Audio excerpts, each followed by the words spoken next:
Genial. Bueno, eso. Ya voy entonces. Hola, ¿qué tal amigos? ¿Cómo están? Bienvenidos a un nuevo programa distinto de Inversapiens. Como les comentábamos al inicio del año, estamos tratando de conectarnos con súper profesionales del área de las finanzas y las inversiones para poder traer ciertos temas que son más específicos, temas que están muy en contingencia, muy en boga y que sin duda les va a encantar. Este en particular tiene que ver con este campo común que tienen las inversiones con la gestión medioambiental o con el impacto medioambiental de las compañías y de los países y de las comunidades. Bueno, la experta que tenemos hoy día es Lorena Muñoz del Campo. Ella es licenciada en bioquímica de la Universidad Católica, pero después ya nos va a contar la historia de cómo se fue acercando al mundo de las inversiones, primero a través de un diplomado en administración en la Universidad Adolfo Ibáñez, después en un magíster en la misma universidad, y ahora está cursando sus estudios de doctorado en la Universidad de Lleida, doctorado de Administración y Economía. Así que muchas gracias por la buena onda, Lorena, por conectarte con nosotros, por compartir lo que estás haciendo, y nada, pues bienvenido al programa. ¿Cómo estás? Bien, gracias. Qué Aquí. bueno, eso. Y con la cuarentena te diré, ha sido un tiempo que por lo menos yo lo he disfrutado. Yo aprovecho de hacer cosas. Efectivamente, tal como tú mencionas, yo soy el clásico ejemplo de alguien que parte en un área y finalmente termina en otra. Ya. Sí, Cuéntanos un poco, Lorena, lo que haces. Cuál es tu área de expertise, la parte como más relacionada a la parte de inversiones y finanzas? mira, lo que yo hago es diseño estructuras de financiamiento para proyectos grandes, te diría, más de 500 millones de dólares. A veces también me tocan proyectos más medianos, o sea, entre 100 y 300. Eso, hago evaluación de riesgos socioambientales y lo coloco en el valor de las tasas o de las acciones, sobre todo en fusiones y adquisiciones, y en créditos sindicados de inversión extranjera. Por ejemplo, a mí me tocó evaluar el riesgo socioambiental de alguna parte de la carretera en Chile cuando se estaba haciendo una parte en el norte. O me tocó hacer la estructuración del financiamiento de la materia energética de Ecuador. Me tocó hacer también un bono verde para Chile últimamente, que son como los ejemplos que les traje. Siempre desde el punto de vista de buscar romper el paradigma que existe en el hoy todavía, de que hacer las cosas ambientalmente adecuadas tiene un costo adicional y que muchas veces los negocios se ven eh, frenados o tienen una mochila demasiado grande y sus utilidades entonces se ven reducidas y finalmente los inversionistas no se interesan tanto por estos proyectos a menos que tú tengas un corazón verde. Sí, Perfecto. yo partí en 1992 en una época en que el medio ambiente no existía en Chile. No había legislación ambiental, la ley es del 95 y la institucionalidad ambiental fue finalmente decretada a través del decreto 97 en el 97 justamente, el decreto 95. Entonces, ¿qué ocurría? En esa época en que el medio ambiente no existía, yo les digo a la gente que cuando yo partí porque los dólares también son verdes. Y yo era una joven independiente, o sea, quería decir que no contaba con el auspicio de mis padres y necesitaba mantener mi estilo de vida, por decirlo algo, sola. Y siempre me han gustado los zapatos. Entonces tenía que comprar muchos Ya, zapatos. ya, perfecto. ¿Ya? Vale. Efectivamente entré porque me interesaba el cuidado del medio ambiente y conforme pasó el tiempo me di cuenta que las personas que tomaban las decisiones eran personas que hablaban el lenguaje de la administración y ese lenguaje yo no lo hablaba y lo necesitaba. Y conforme pasó el tiempo y los cursos me di cuenta que dentro de esa área que era el área de administración a mí me gustaban las finanzas. Eso es como lo que la lleva. Pese a que es un área fundamentalmente de hombres. De hecho, en mi máster éramos, yo lo hice en un año, el máster, la versión fast track. Éramos 33, como en la Los mina. mineros. Sí, 3 mujeres y 30 hombres. Ya. Ahora, yo no soy de esas mujeres que están en un ámbito de hombre y tratan como de disfrazarse de hombre como para no desentonar, ¿me entiendes tú? No, yo llego de tacos de 12 centímetros. Y Ya. pido he pedido brazo para cruzar la calle y les digo, no me quiero matar antes que terminemos la negociación. Y todo eso es una ventaja competitiva.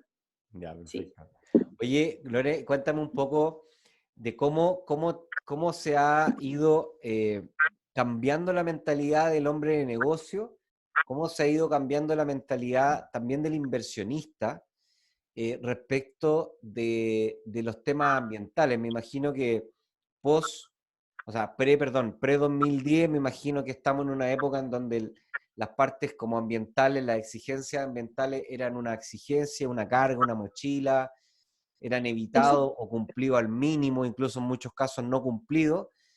Me Ujú. imagino que después esto ha ido evolucionando, pero ¿cómo está hoy día? ¿Cómo lo ves tú como especialista en esta área?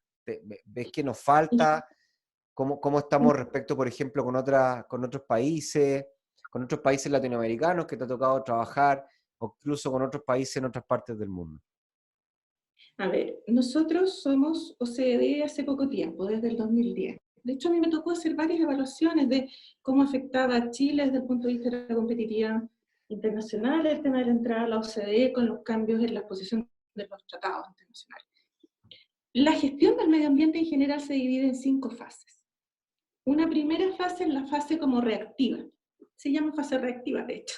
Y es cuando se decreta la normativa, el empresariado normalmente reacciona un poco con negación, pone distancia, ve qué se puede hacer, y este nuevo choque, este nuevo problema que se le trae. Entonces al inicio se ve como un problema que hay que solucionar, y luego pasa a la fase de cumplimiento, que se llama, que es, bueno, esto vino para quedarse, y trataremos de cumplir al mínimo para efectos de seguir operando en el mercado. Yo te diría que la fase 2, sobre todo en algún sector de la economía en Chile, es la que preponderantemente ocurre en el hoy. O sea, el empresariado está buscando cumplir. Después de esa fase, existe una fase en que estamos cumpliendo y vemos que esto nos trae más competitividad, sobre todo en mercados externos, y empezamos a meterle gestión.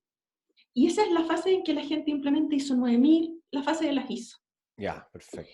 Parte de nuestro empresariado, sobre todo el exportador o el que está relacionado a acuerdos de producción limpia, que en Chile no se usaron para producción limpia, sino que se usaron normalmente para cumplimiento de normas de sectores y favorecer a través de instrumentos específicos el cumplimiento de normas y llegar un poquito más allá, sobre todo al inicio.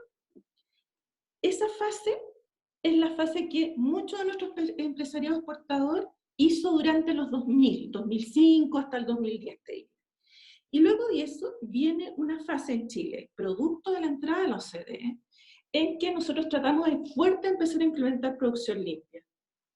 Se nos venían nuevas normas, en esa época se comprometió por parte del primer gobierno del presidente Piñera la implementación de una norma de responsabilidad extendida del productor, hoy día ley REP, un cambio en la legislación tributaria, una serie de cosas que se enfocaban a impuestos verdes, que finalmente se implementaron en el gobierno pasado y siguen en implementación y modificación en el hoy. Entonces, eso hizo que transitáramos de a poco a una fase 4, que es la fase cuando tú ya haces ecoeficiencia. Y luego viene la fase 5, que es la gestión plenamente integrada. La ecoeficiencia Eso te quería es la que preguntar. ¿Qué es lo que es la ecoeficiencia? Está bueno si la uno no lo he escuchado. desde la producción limpia, que es que nosotros vamos a mejorar nuestras líneas de proceso, son la producción limpia, mejorar las líneas de proceso, reducir la complejidad de los residuos generados y por tanto el impacto negativo sobre el ambiente, hacia la economía circular. La economía circular no es el reciclaje está en la ecoeficiencia. La economía circular parte en el diseño de productos que van a ser probablemente diseñados con, valga la redundancia, materias primas recicladas, usando energía renovable, líneas de proceso sustentables, etc. Estamos entonces nosotros acá en Chile, en el hoy, con empresariado que todavía no cumple toda la normativa ambiental, En la 2, en la etapa 2, la mayoría. o ISO 14000 la gran masa de empresas, está en la fase 3, y empezando una fase 4, con una agencia de sostenibilidad y cambio climático, que es el XCPL, que está tratando entonces, que fue de hecho uno de los primeros que presentó una acción nacional de reducción de gases de efecto invernadero vinculado a planes de producción limpia, que está tratando de apoyar al empresariado en transitar de esto de que cumplimos la norma, tenemos gestión y además hacemos producción limpia y economía circular. Ese es nuestro eslogan, digamos. Ahora, desde el punto de vista de la región latinoamericana, tenemos el otro OCDE para compararnos, que es México. Me ha tocado harto trabajar en México. Yo no sé si será por lo que dicen los mexicanos, que a mí me encanta ese dicho. Los mexicanos tienen unos dichos geniales. Como dicen ellos, me dicen a mí, me dicen doctora, yo le digo que no me suben el grado académico, Todavía que yo no. todavía no soy doctora. Pero ellos me dicen doctora, entonces me dicen doctora. Mientras no te digan candidata, que hoy día está tan Claro. que la parte de política, ya sigamos. Ellos dicen, es que nosotros acá estamos muy lejos de Dios y muy cerca de los Estados Unidos. Entonces, yo no sé si será eso, y el hecho de que, como ellos mismos dicen, que en su país se junte el hambre con las ganas de comer, que ha ocurrido que, considerando que mucha de nuestra normativa actual, que propende la implementación de políticas sostenibles, ha tenido una lenta implementación. O sea, ahí está la ley Corta 2 que faculta a las casas a tener generación propia, entregarla a la red y tal, que ha tardado su buena cantidad de años en implementarse, te diría yo, a cabalidad. O, por ejemplo, una ley de fomento del reciclaje recientemente emitida, de larga discusión en el Congreso.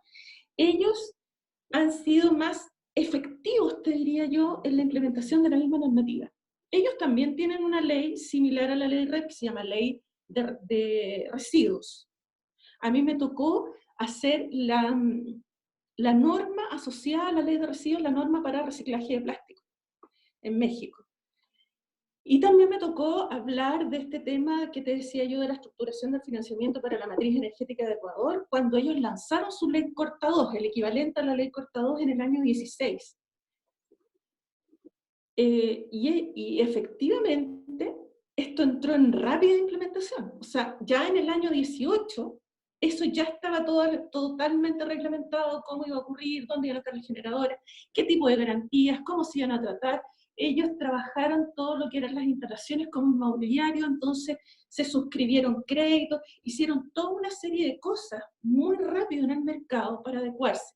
Y creo que también es el tamaño del mercado. O sea, Sí. estamos hablando de un país de 17 millones de personas con otro país de ciento y tantos millones de personas. Oye, Lorena, una pregunta, digamos, relacionada, ¿por qué una empresa, se entiende más o menos por qué una empresa tiene que salir de la fase 1 porque si no, no está en el marco legal? Entonces, obviamente, tiene que moverse. Se entiende que tiene que entrar a la fase 3 porque tiene que exportar, si se quiere, ¿cierto?, abrir a los mercados internacionales de alto poder adquisitivo para poder... Ahí se nos fue Lorena, ahí va a volver. Yo creo que me escucha, así que voy a seguir la pregunta mientras ella retoma. Sí, ahí. Sí, no, tranquila. Es que se entiende que algunas empresas ya digamos, mediana o gran envergadura tratan de buscar estas certificaciones para poder alcanzar, ¿cierto?, estas demandas más de mayor poder adquisitivo con estas implementaciones de las normas ISO. Pero ahí es donde no me queda claro todavía cuáles son los drivers que motivan a las empresas a moverse hacia los sectores 4 y 5. No son todas, por supuesto, pero hay algunos casos acá en Chile que te ha tocado conversar con ellos y descubrir qué es lo que tiene el dueño de la empresa en la cabeza. Sí. Me ha tocado de distintos... Mira, no sé si tú conociste al Joaquín, el socio de Gonzalo Muñoz Abogadí de Triciclos. Triciclos, ubico la marca, no las personas. Bueno, el socio, uno de los socios de Gonzalo Muñoz, que fue el que hizo Triciclos, que fue nuestro campeón del planeta en el año pasado, cuando fue la COP. Joaquín Izquierdo murió en el accidente de Juan Fernández. Y yo lo conocía de esa época, de la época en que ellos crearon Triciclo. Entonces tú te encuentras con gente así, gente que tiene como una ética respecto de lo que desea que sea el futuro de la siguiente generación. Te encuentras realmente con personas así. Me tocó también otra persona que ligada al mundo de la exportación de fruta, acá en Chile estoy hablando. Distintos clientes que tuve era un motivo ético, es decir, de evolución del pensamiento humano. Y eso iba más allá de ganar o no ganar plata. Era una cosa como esa cosa que tenían los viejos a la antigua, así, mi abuelo, por ejemplo, de que las cosas se hacen bien o no se hacen. Después tú tienes otro tramo de clientes que también me tocó, porque en los 90 yo trabajé para muchas empresas de grupos económicos importantes, de Sigdu Coopers, el Grupo Mate, etc. Me tocó clientes que buscaban estas implementaciones, sobre todo cuando surgió la ISO 9000, y te diría yo hasta los primeros 5 años del siglo XXI, o sea, entre el 96 y el año 2005, de mejorar el valor de la compañía. Algunos de estos clientes, por ejemplo, a mí me tocó hacer, no sé, me tocó hacer la regularización y la implementación de normas para compañía técnica industrial, que era Francia y Sumela, y eso tardó una buena cantidad de años, te diré, para primero lograr una licencia de fabricación por Electrolux. Finalmente Electrolux adquirió la compañía cuando la compañía se certificó, porque eso te baja el riesgo financiero de largo plazo. Los pasivos medioambientales, que es en el fondo cómo se traduce en el valor de una compañía, el comportamiento de esa compañía, son de distinto índole. Hay de corto plazo, que es lo que nosotros llamaríamos la huella ecológica, y una parte de la huella ecológica es la huella de carbono. O sea, la huella de carbono es el pasivo operacional de la empresa, equivale como la línea de crédito del banco. Eso de que tú tenés, no sé, 3 millones de línea de crédito, cuenta corriente, la huella de carbono, si tú emites gases de efecto invernadero, es como que te gastaras esa línea de crédito. En los exportadores de fruta, por ejemplo, a contar del 2010, se los descuentan del precio de venta de la fruta. ¿Te fijas? Entonces, Claro. uno de los Empieza como... enganches, y ahí empiezan a juntarse las cosas. Ajá. La huella de carbono. Si yo, por ejemplo, hago una auditoría de eficiencia energética, evidentemente voy a reducir mi huella de carbono, entonces mejoro mi posición exportadora frente a otros que tienen huellas de carbono inferiores, como por ejemplo Nueva Zelanda. Entiendo. Y existe también los pasivos de más largo plazo, que dicen relación con el comportamiento respecto al cumplimiento de normas. Y de qué tanto tiempo te tardas tú en implementar esta norma. Sobre todo en la empresa más pesada, que son los pasivos por malas operaciones del pasado y malas prácticas pasadas. Clásico ejemplo, en el hoy, Puchuncaví. Puchuncaví es un ejemplo no de daño ambiental, el daño ambiental ya ocurrió en 1960. Es un ejemplo de sobrevaloración de activos producto de la no inclusión de los pasivos ambientales en los estados financieros. Yeah, sí. Y eso hace entonces que esa compañía en el internacional, a menos de que haga cosas, por ejemplo, implementar sistemas de gestión, porque los sistemas de gestión lo que hacen es reducir el riesgo de que te pasen accidentes, de que la señora Juanita se enferme de cáncer porque al lado tenía la pila atómica. Eso te quería De que preguntar, Lorena, el tema de los pasivos, para que la gente nos siga, tiene que ver un poco como con las deudas que tiene la empresa. Entonces, hay una deuda que es bien conocida y es como bien concreta, que es la deuda que uno tiene si le debe dinero a alguien, ¿cierto? Entonces sería como un pasivo financiero, es como que yo le debo al banco, este año le debo 1.000.000, sería como el pasivo de corto plazo, y después de este año les tengo que pagar 20 millones más, por ejemplo, si que fuera un crédito hipotecario, sería el pasivo de largo plazo. Entonces lo que Lorena nos entonces, explica es que la empresa, y aquí va la pregunta, es, eh, lo que nos explica, perdón, es que hoy día las empresas además tienen pasivos medioambientales, es decir, tienen como responsabilidades o les deben al ambiente lo que ellos sacaron del ambiente, ya sea por extracción o por acumulación de residuos o por emisión de gases, qué sé yo, me imagino que también aquí entra el tema del agua, etcétera. Pero Exactamente. sin entrar muy en específico, la pregunta es, ¿eso es para todas las empresas en Chile o es para las empresas que quieran ir a competir al ámbito internacional? Mira, ahí nos jugó en contra lo que nos pasa siempre a los chilenos. Esa cosa como que nos decían, no, si nosotros estamos de más que lo hacemos, ¿no? Y si podemos uno, podemos 100. Entonces ocurrió que cuando Chile iba a entrar a la OCDE, cuando nos vinieron a hacer como la revisión en el 2008, nos dijeron que sí, pero que teníamos como una lista como de 50 puntos en la tarea. Y parte de los puntos era implementar algo que se llaman las normas internacionales de contabilidad, las NIF o IFRS por sus siglas en inglés. Perfecto.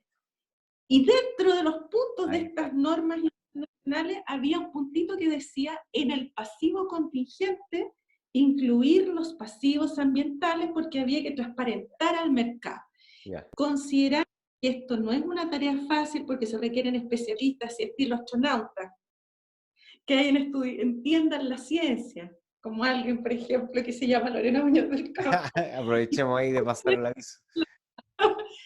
Lo que pasa es que fíjate que yo, cuando hice el máster de finanzas, nadie sabía para qué servía yo. Pues mis compañeros eran todos ingenieros civiles industriales, economistas, ingenieros comerciales, y yo, en ese momento, bioquímica con un diplomado en negocio. Ya.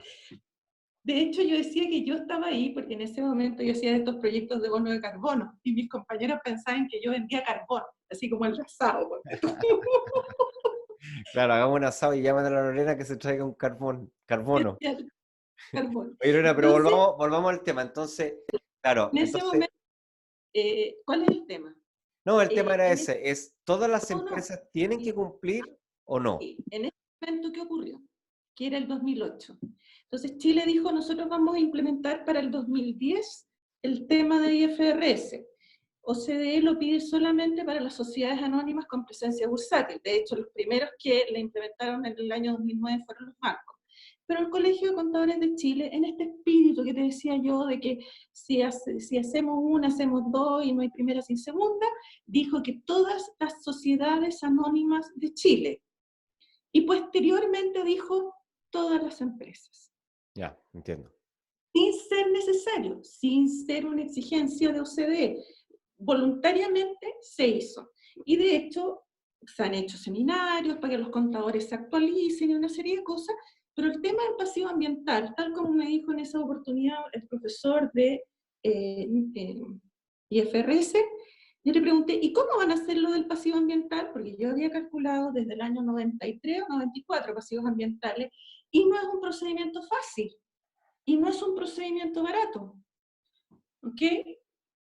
Porque tienes que hacer muchos análisis. Ponte tú que estés en una planta que lleva 30 años, me tocó a mí hacer la evaluación de pasivos aquí de las salinas de cuando las petroleras salieron.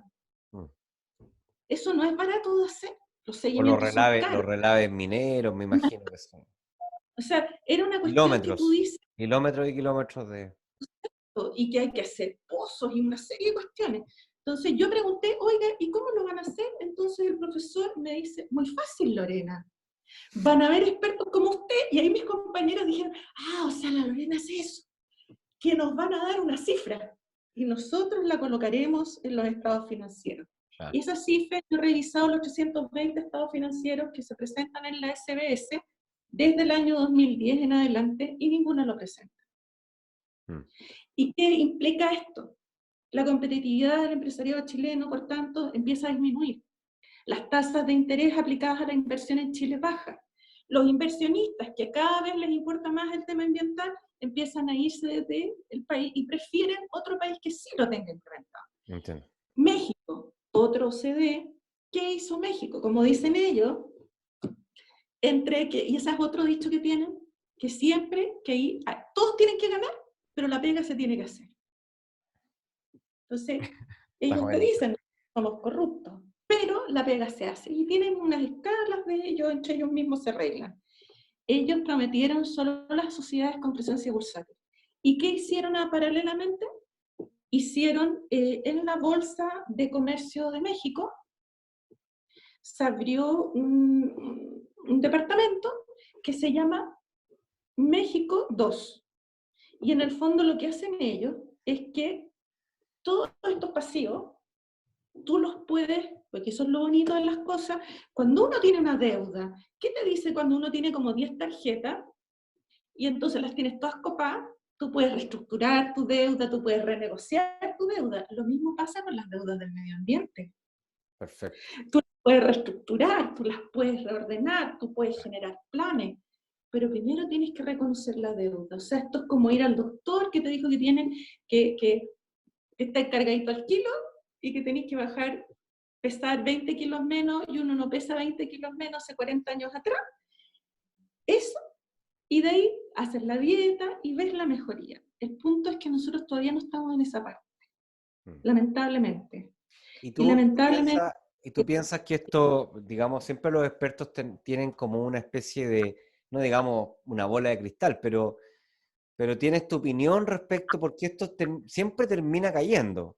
Esto es como la fruta que hay en el árbol, o sea, uno como experto la mira y dice, no, mira, yo conozco este árbol, veo que la fruta todavía está verde, no se va a caer. Pero va a llegar un minuto en donde ya me imagino que uno empieza a ver la fruta en cierta madurez, ¿cierto? Y ahí uno dice, oye, esta cuestión se cae, la próxima semana se cae, ¿ya?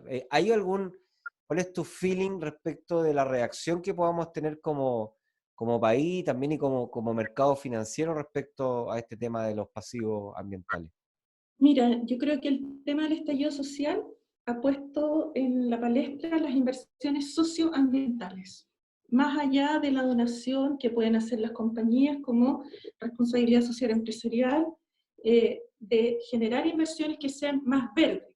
El punto es que sean todavía en el empresariado local y en los inversionistas locales no se produce una diferenciación entre lo que es verde claro, verde oscuro, pintado verde para los inversionistas y entonces también para los grupos controladores de estas inversiones. El verde es un color que en este momento no saben cómo diferenciar. Y es uno de los problemas que ha ocurrido. Yo veo que estamos como lentos. Me imagino que después de la crisis del coronavirus se van a generar paquetes de inversión y espero que Chile siga. Si es que queda después. Se va a quedar. No, sí, es para molestar es para poner nervioso a la audiencia. Sigamos nomás, sigamos, perdón.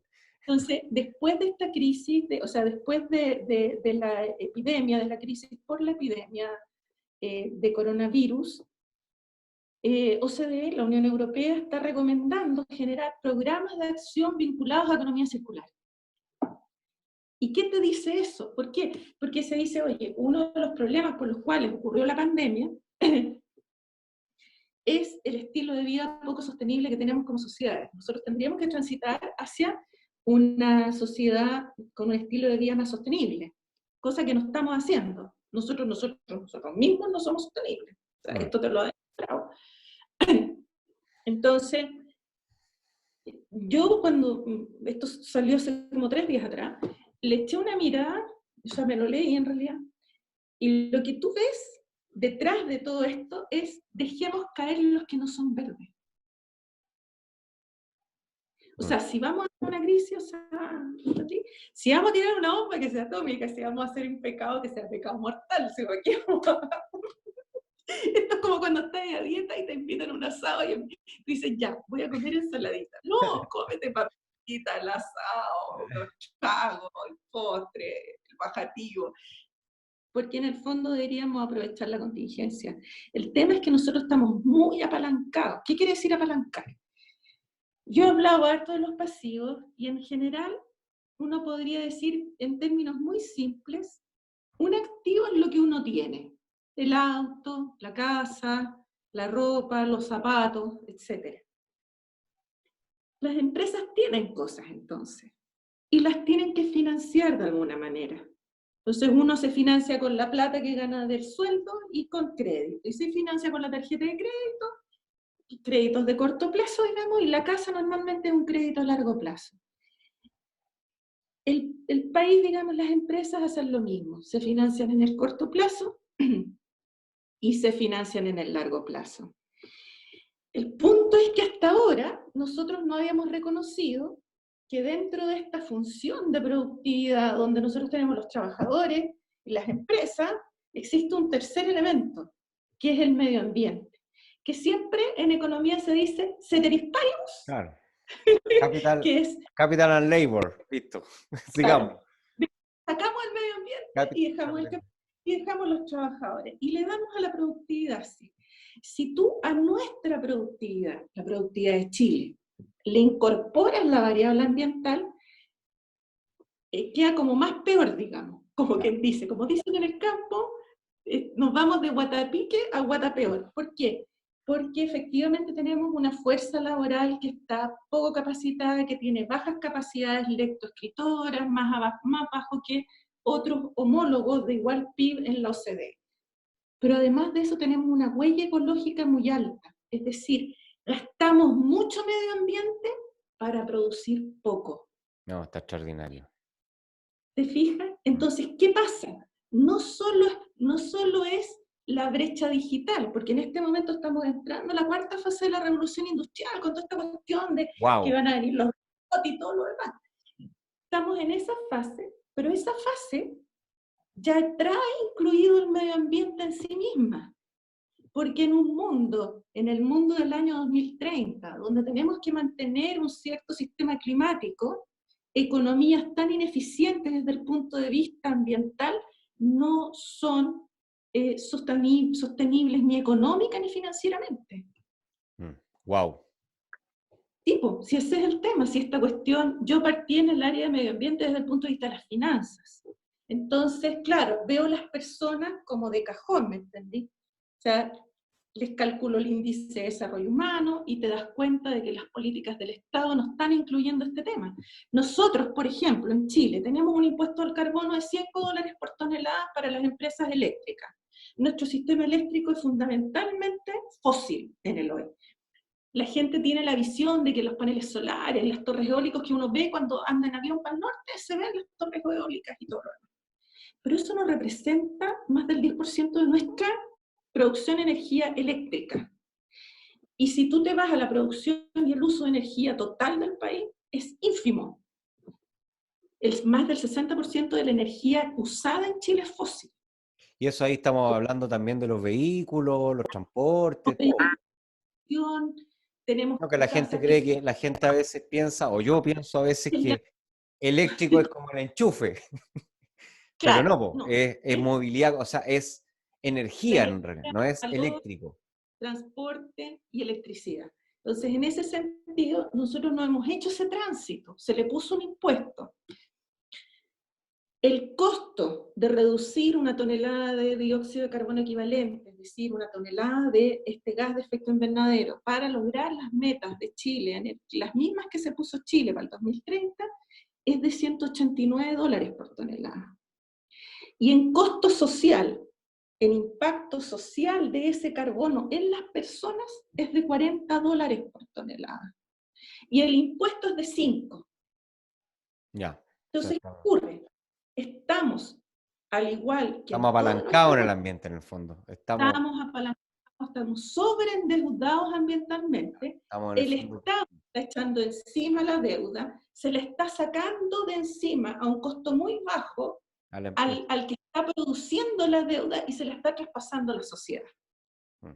Y eso te está generando un incremento en la desigualdad. Si nosotros ya tenemos una desigualdad por ingresos, es decir, por PIB per cápita, esa desigualdad se incrementa más si tú le agregas el medio ambiente. Claro.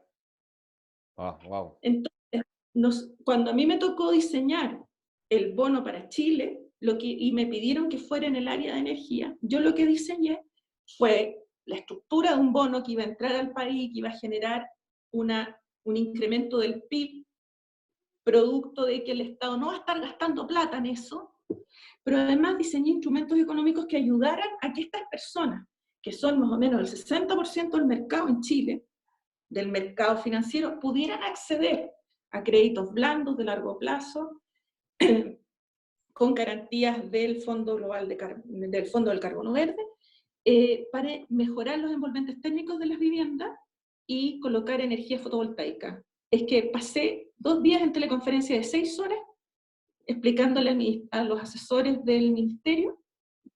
1, esa gente existe. 2, esas casas existen.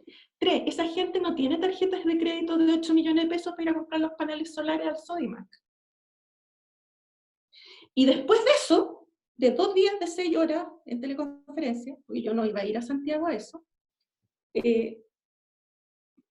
hoy soy muy feo, bueno, explicar cómo funcionaba financieramente eso. Entonces, en el hoy sí existen inversiones sostenibles donde poder meter tus lucas. Eso es lo que te quería preguntar, porque siempre hay una parte importante de la gente que nos está escuchando y que está viendo este video que es más proactiva y dice, bueno, pero ¿cómo ayudo? ¿Qué es lo que puedo hacer como inversionista? ¿Qué es lo que puedo hacer como persona? ¿Qué es lo que puedo hacer como profesional? ¿Qué es lo que puedo hacer como dueño de empresa? Partamos por el lado del inversionista. ¿Qué es lo que podría hacer hoy día el inversionista para poder aportar? Pedir la clasificación de riesgo socioambiental de su inversión. Existe una clasificación que data desde 1991, porque tú sabes que los bancos son los primeros en implementar cosas para evitar los riesgos de que no les paguen el crédito. Entonces, esta cosa de que los bancos, en este caso el Banco Mundial, generaba la Asociación de Bancos del Banco Mundial en 1990, más o menos se dieron cuenta que ellos hacían créditos a países donde no había normas ambientales y después habían protestas y cuestiones y nadie les pagaba el crédito. Claro. Entonces, inventaron una manera rápida de cómo hacer un checklist para reducir ese riesgo. Y ese riesgo en el hoy es el riesgo socioambiental, que tiene 4 clasificaciones. A, B, C. La B se divide en 2 y 8 puntos. Un país OCDE no puede tener inversiones A, que son las más dañinas ambientalmente, y que cuando tú calculas la tasa del crédito o cómo vas a valorizar la inversión, valorizas ese riesgo en 4. O sea, si tú le vas a aplicar 0,5 en la tasa, la multiplicas por 4. Entonces, los bancos son súper simples. Sí. Ya, la B es que tú generas un impacto negativo no controlado. Eso estamos hablando, para que la gente entienda, estamos hablando a nivel de país. Y de inversiones de más de 5 millones de dólares, que aunque la gente no crea, 5 millones de dólares puede ser una bodega de un supermercado. Ya. ¿Ok? Esto partió como grandes inversiones para créditos medianos, te diría, créditos medianos, que son los que tienen más de 100 millones de dólares. Ya en el año 98 iban créditos de 50 millones de dólares, y ya en el año 2010 iba para créditos de 5 millones de dólares, y bajando. Ya. ¿Okay? Entonces, el punto es que en la medida que este riesgo en que tú estás evaluando tus inversiones y tú dices, este gallo genera ni un impacto, este genera poco impacto y este genera mucho impacto, yo no me voy al de mucho impacto, porque el mercado está corrigiendo. La crisis que estamos viendo en Estados Unidos en gran parte es por sobrevaloración de activos. Y esa sobrevaloración de activos tiene un efecto coronavirus, pero no es totalmente coronavirus. Nosotros en Chile tenemos activos sobrevalorados, porque las compañías no están transparentando su gestión ambiental. Que uno tenga ISO 14000 no quiere decir que no genere impactos negativos. Que uno tenga ISO 14000 quiere decir que uno tiene un sistema de gestión. Esto es como que yo tenga una tarjeta de crédito no quiere decir que tenga deuda. Pero si estoy en DICOM es porque estoy mal. Pero si el DICOM no fuera público y nadie pudiera ver mi DICOM, ¿qué es lo que está pasando hoy día con el mercado respecto de las acciones, digamos, de todas las compañías que tienen presencia bursátil? Hoy día no está transparentada esa inversión. Yo tengo que pedir eso. Entonces, estas compañías que generan algún daño, si ese daño abarca personas, va a ser un riesgo 3 y si ese daño no abarca personas básicamente, va a ser un riesgo 2. Ya, Y las que tienen controlado su riesgo es un 1. En Chile perfecto. normalmente por defecto se usa 1, pero en la realidad Chile no está haciendo inversiones que no sean 2 o 3. Un país OCDE no puede tener inversiones 3. Y es por eso que muchos inversionistas internacionales que sí están auditando el tema socioambiental no se están metiendo en Chile. Entiendo. Entonces, lo que recomendaría revisen bien el riesgo socioambiental, son 8 puntos bastante simples que tú... Ya, pero eso ¿cómo lo buscamos? ¿Lo buscamos en las páginas de Investor Relationship de las compañías? ¿Lo buscamos en la Normal, bolsa? ¿Dónde? ¿Cómo se llama? mira, esa cuestión del índice sustentable y el premio a la sustentabilidad, piensa que se lo están dando a mineras cuando las mineras no son sustentables porque están basadas en el agotamiento de un recurso natural y tienen un pasivo ambiental del porte del hoyo de la mina. Entonces, y sin planes de... En general, ocurre que estos 8 puntos están en... bueno, gente que hace esto para los bancos normalmente los tiene, pero si no, se pueden ir a las guías socioambientales del Banco Mundial. El International Finance Council, en su página, en la entrada de la página, tiene los 8 puntitos, que básicamente son cumplimiento de normas, impacto en la comunidad, son... Está bien, pero esto es medido con alguna frecuencia en las empresas que están abiertas en bolsa, es Deberían, publicado. deberían. Pero en general nosotros estamos en Chile operando de otra manera. En Europa sí está operándose así. Y es por eso, por ejemplo, que en las memorias de las compañías en Europa, eh, lo que se hace es que tú pones los proyectos que tienen mucho impacto socioambiental en la entrada de la memoria, cosa de que los inversionistas lo vean y les guste.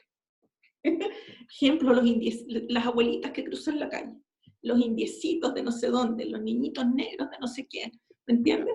Ujú. Porque eso tiene un alto impacto socioambiental y en una, por ejemplo, en una petrolera o qué sé yo, le baja el pasivo. Ahora bien, si nos comparamos con México, por ejemplo, que te decía yo, ellos en la Bolsa de Comercio abrieron un departamento, un ente que se llama México 2. Ellos vinieron a capacitar a la gente de la Bolsa de Comercio de Chile el año 18 y a la Bolsa de Comercio de Buenos Aires. ¿A efectos de qué está haciendo México 2? México 2 está transando CO2 como una manera de contrarrestar estos pasivos. Porque tú todo el financiamiento ambiental lo puedes traducir en hectáreas planetarias de recursos. Y las hectáreas planetarias se traducen en CO2. Y el CO2 debería ser declarado en los impuestos. Tú deberías pagar los $5 por tonelada de CO2, en el caso de Chile, empresa eléctrica. Y no En pagamos el nada de caso basura. petróleo y tal, ¿no? Ellos tienen Pemex, que es una petrolera más o menos importante. Entonces ellos lo que están haciendo es transando a efectos del apoyar al empresariado en neutralización de estas emisiones. Y entonces reducir el riesgo socioambiental de los activos, cosa que nosotros en Chile todavía estamos un poquito más atrás.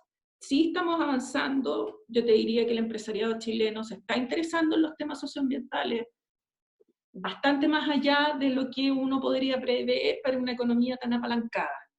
Sí, efectivamente tenemos que ponernos las pilas como luego, porque nosotros estamos un poquito atrasados respecto a este tema con los otros OCDE. Para el PIB per cápita que nosotros ostentamos, deberíamos estar un poco más avanzados de lo que estamos. Ujú, no entiendo. Porque eso le reduce la competitividad al empresario chileno, le incrementa el mercado, el riesgo de mercado a los papeles de acá. O sea, mi recomendación es, mira, uno no puede decir, oigan, metas en renovables, qué sé yo, hay una serie de cosas que tú puedes considerar hacer. Sin embargo, yo les diría que se informen, existen maneras de invertir en este tipo de proyectos y en la medida en que se vayan transparentando, siempre la transparencia del mercado es deseable, en la medida en que todo esto se vaya transparentando, va a ocurrir que el mismo mercado va a corregir, el mismo mercado va a generar un nuevo equilibrio. Para mí es un tema de equilibrio de mercado. Sí, Nosotros hoy día, es interesante quizá a modo de síntesis o cómo lo entiendo yo, dado tus palabras, porque es un tema que yo no me he especializado, pero sí creo que es muy importante. Yo trato de como, le diría a los inversionistas que antes de comprar una acción de cualquier compañía, también se preocupe un poco de ver cuál podría ser el impacto que está teniendo esa compañía o con estos informes que tú mencionas de clasificación de riesgo medioambiental. ¿Por qué es relevante? Porque si no tiene una buena clasificación de riesgo socioambiental, hay dos cosas potencialmente malas que pueden pasar. Una, que el mercado lo exija y por lo tanto se devele la sobrevalorización, por lo tanto tú pagaste hoy día 1.000, pero cuando el mercado lo exigió, lo obligó o de alguna forma la información se filtró, entonces terminó bajando el precio porque estaba sobrevalorado, entonces ahí tú perdiste dinero, o también puede ser también desde una perspectiva de riesgo, es decir, si es que las empresas lo hacen mal ambiental o socialmente hablando, están más proclives a que en una revuelta social terminen quemando instalaciones, o que sus empleados no estén comprometidos con la empresa, o que los clientes dejen de comprarle por A, B o C motivo. Entonces, también la inversión está expuesta a que la sociedad que hoy día está más empoderada le obligue a tener que hacer estas cosas. Entonces, un o poco sea, el mensaje final es ese, es decir, es un excelente capítulo para que la gente ponga dentro del dashboard, dentro de su panel de decisión, ponga la variable ambiental al lado de la variable de rentabilidad, que también es, obviamente es deseada, pero tenemos que entender que esa rentabilidad muchas veces se construye a base de usar factores, que en este caso son factor humano, factor capital y también el factor ambiental. Entonces, es necesario conocer esa variable ambiental para poder entender bien si es que esta empresa es realmente rentable o en realidad está teniendo rentabilidad porque está sobreextrayendo un recurso que no está mostrando. y lo otro, fíjate que hay un tema clave, que es en el fondo, si tú estás invirtiendo, que tu inversión te rente en el mediano o largo plazo.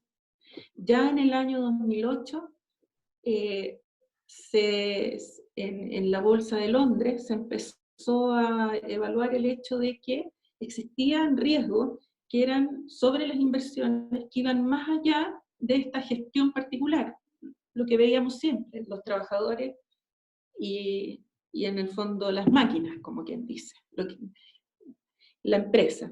Entonces, y que era justamente el tema de la energía y el medio ambiente. Consideren el hecho de que ese riesgo, en la medida en que los recursos se hacen más escasos, que es lo que estamos viendo hoy día, en que hay menos agua, en que la energía se nos hace cada vez más cara, se Y además hace, que hay más información también, la información hoy día es difícil encapsularla y ocultarla. Hoy día cada vez se filtra por más partes. mis primeras auditorías de esto, muchas veces, yo era joven en esa época y me terminaba metiendo en los entretechos buscando archivos escondidos, cosas que encontré muchas veces, de incendios químicos y todo lo demás. Entonces, pero en síntesis eso, busquen esa información. Una manera de encontrar algo y filtrenlo, porque hay mucho marketing verde en el hoy. Busquen la memoria de sustentabilidad. Pese a que Chile todavía no transparenta en sus estados financieros, monetizados, digamos, el tema de la variable ambiental, muchas compañías grandes, sobre todo las que tienen presencia en el mercado, que están transan en bolsa, tienen, tienen unas memorias sustentables y escarben ahí. Muchas veces colocan en la memoria sustentable cosas que son pan y circo, digamos, donación de bibliotecas, de no sé qué. Vean lo que realmente es sustentable. ¿Qué es sustentable? Son tres cosas: la economía, es decir, todo el área de economía y finanzas, la gente y el medio ambiente. Y en el hoy, en Chile, ¿qué es lo que es importante en medio ambiente? La energía, el agua y el suelo.